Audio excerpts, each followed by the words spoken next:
عبرت في التهاين قبل كم سنوات وجدت رجل يشتغل في موقع من مواقع الزرع. ما قال لي نحن نعتمد على المطر والنبات. قلت له ما الذي تحتاج من السوق؟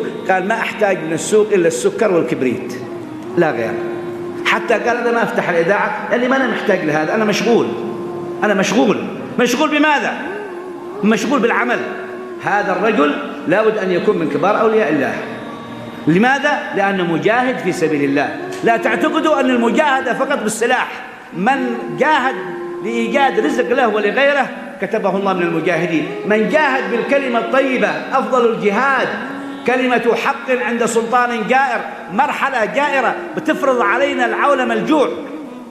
الشيطان يعدكم الفقر وبعد ذلك ما بيكفيك أكلك ولا غيرك. وأنا ما أقول هذا بكرة بيحصل، لكن اللي نقرأ واللي نسمع واللي نراه أن الشيطان بدأ الآن يضيق الخناق على شعوب الملة ويرفع الأسعار. لماذا يرفع الأسعار؟ لأجل يفجر الأوضاع داخل البلد. لا حاكم يقدر يضبطها ولا حزب. وأنا أقول لإخواننا كلهم اللي يتنازعون الآن والله قسما أنا مسؤول عنه. لو تغير أي نظام كذاب اللي يأتي يخفض أسعار. لا بد ترتفع الأسعار على مدى ال10 سنوات القادمة كلها، لأن هذا يريده الشيطان، هذا يريده الدجال، هذا يريده النظام العالمي. وليس عندكم في العالم كله رغما عن أنوف الناس. لكن ممكن نتنازع نحن، نفسد بلدنا، نفسد أوضاعنا، نخلق المشاكل، وفوق ذلك نتجرع البلاء والشر والضرر ونريح الشيطان على أريكته وفوق عرشه وهو يشهد الشعوب تؤدي دور التحريش وتفتن فيما بينها ولا توجد حل. لا أحد يعتقد أن في حلول، في أزمات، لكن الحلول بيد الشعوب في أن تعيد ترتيب نفسها. أعد ترتيب نفسك، أعد ترتيب وضعك، أعد ترتيب مزرعتك، أعد ترتيب غنمك. ولو ربيت دجاجة. اليوم نحن في مسجد نتكلم في الاقتصاد، لكن هذه نصرة النبي، نصرة النبي محمد. نصرة النبي محمد لما دخل المدينة معه جيل ما معهم شيء، المهاجرون ما يملكون شيء، والمجتمع مليء بالحساد الذي قال قائلهم لئن رجعنا إلى المدينة ليخرجن لا عز منها ليه.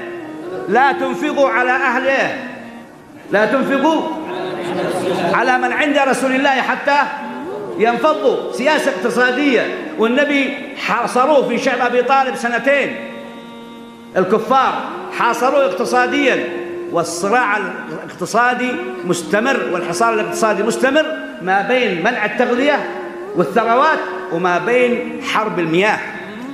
اليوم أنتم تشوفون كيف الماء، ترون قلة المطر، ترون ضعف الآبار.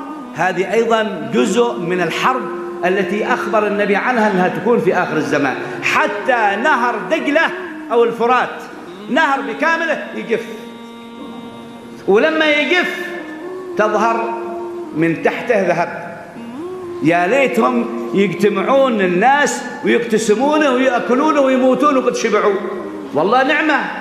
قال النبي لسخف العقول، لأن الناس تصبح كالمجانين أمام الدنيا، لا تفكر، لا تعيد ترتيب نفسها، ما عندها نصرة إلا للهواء وللتسلط وللجبروت وللفوضى، فيقتتلون عليه، فيقتتل من كل 10 7، وفي رواية فيقتتل من كل 100 99. كل منهم يقول لعلي أنجو، يعني لعلي أنا أقتل ذا وأنا أحصل لوحدي.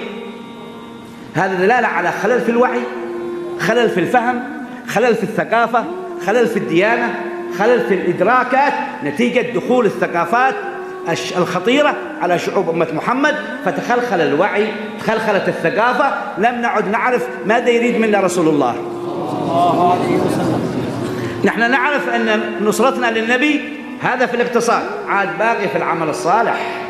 قال الله في القرآن ومن يتق الله يجعل له مخرجا ويرزقه من حيث لا يحتسب، من يتوكل على الله فهو حسبه إن الله بالغ أمره.